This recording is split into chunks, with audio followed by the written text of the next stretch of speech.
বুধবার জাতীয় সংসদ ভবনে অনুষ্ঠিত বিএনপির সংসদীয় দলের এই সভাটি হল মির্জা ফখরুল ইসলাম আলমগীরের শেষ সভা। বিএনপির সদস্য হিসেবে আর কখনোই হয়তো অংশ নেওয়া হবে না রাষ্ট্রপতি প্রার্থী ফখরুল ইসলাম আলমগীরের। আর তাই আজকের সভায় মির্জা ফখরুল ইসলাম ছিলেন বেশ আবেগী, বেশ স্মৃতিকাতর। বক্তব্য রাখতে গিয়ে সে আবেগ শেষে পরিণত হয় কান্নায়। দীর্ঘ রাজনৈতিক জীবনের স্মৃতি আওড়াতে গিয়ে অঝরে কেঁদেছেন বর্ষিয়ান এ নেতা।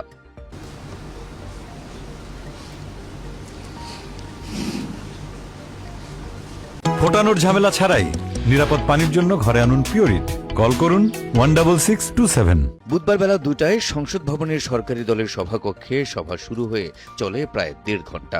সভার শুরুতে স্বাগত বক্তব্য রাখেন চিফ হুইপ নুরুল ইসলাম মনি। তিনি বৃহস্পতিবারের রাষ্ট্রপতি নির্বাচনে ভোট দেওয়ার নিয়মাবলী সম্পর্কে সংসদ সদস্যদের অবহিত করেন।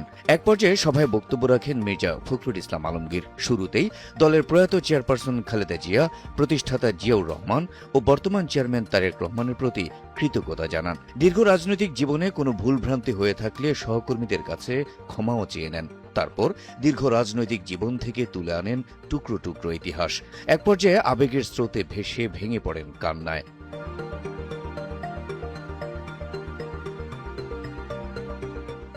বক্তব্যে রাষ্ট্রপতি পদপ্রার্থী হিসেবে সবার কাছে দোয়া ও সমর্থনও চান তিনি। একই সঙ্গে জীবন দিয়ে হলেও দেশের স্বাধীনতা, সার্বভৌমত্ব এবং দলের দেওয়া সম্মান রক্ষার অঙ্গীকার করেন তিনি। বঙ্গভবনে যাওয়ার পর দলীয় এ আবহের অভাব বোধ করবেন বলেও উল্লেখ করেন মির্জা ফখরুল। তার বক্তব্যের সময় সভাকক্ষে তৈরি হয় এক নিশ্চুপ, এক ভিন্ন আবহ। এক পর্যায়ে পরিস্থিতি স্বাভাবিক করার চেষ্টা করেন প্রধানমন্ত্রী ও দলের চেয়ারপারসন তারেক রহমান। মির্জা ফখরুল ইসলামের দীর্ঘ রাজনৈতিক জীবনে দলের জন্য ত্যাগ আর সাহসিকতার প্রশংসা করেন প্রধানমন্ত্রী। এ সময় বৃহস্পতিবার অনুষ্ঠিতব্য রাষ্ট্রপতি নির্বাচনে তাকে বিজয়ী করতে সব সংসদ সদস্যকে ঐক্যবদ্ধ ও সুশৃঙ্খলভাবে ভোট দেওয়ার নির্দেশ দেন প্রধানমন্ত্রী।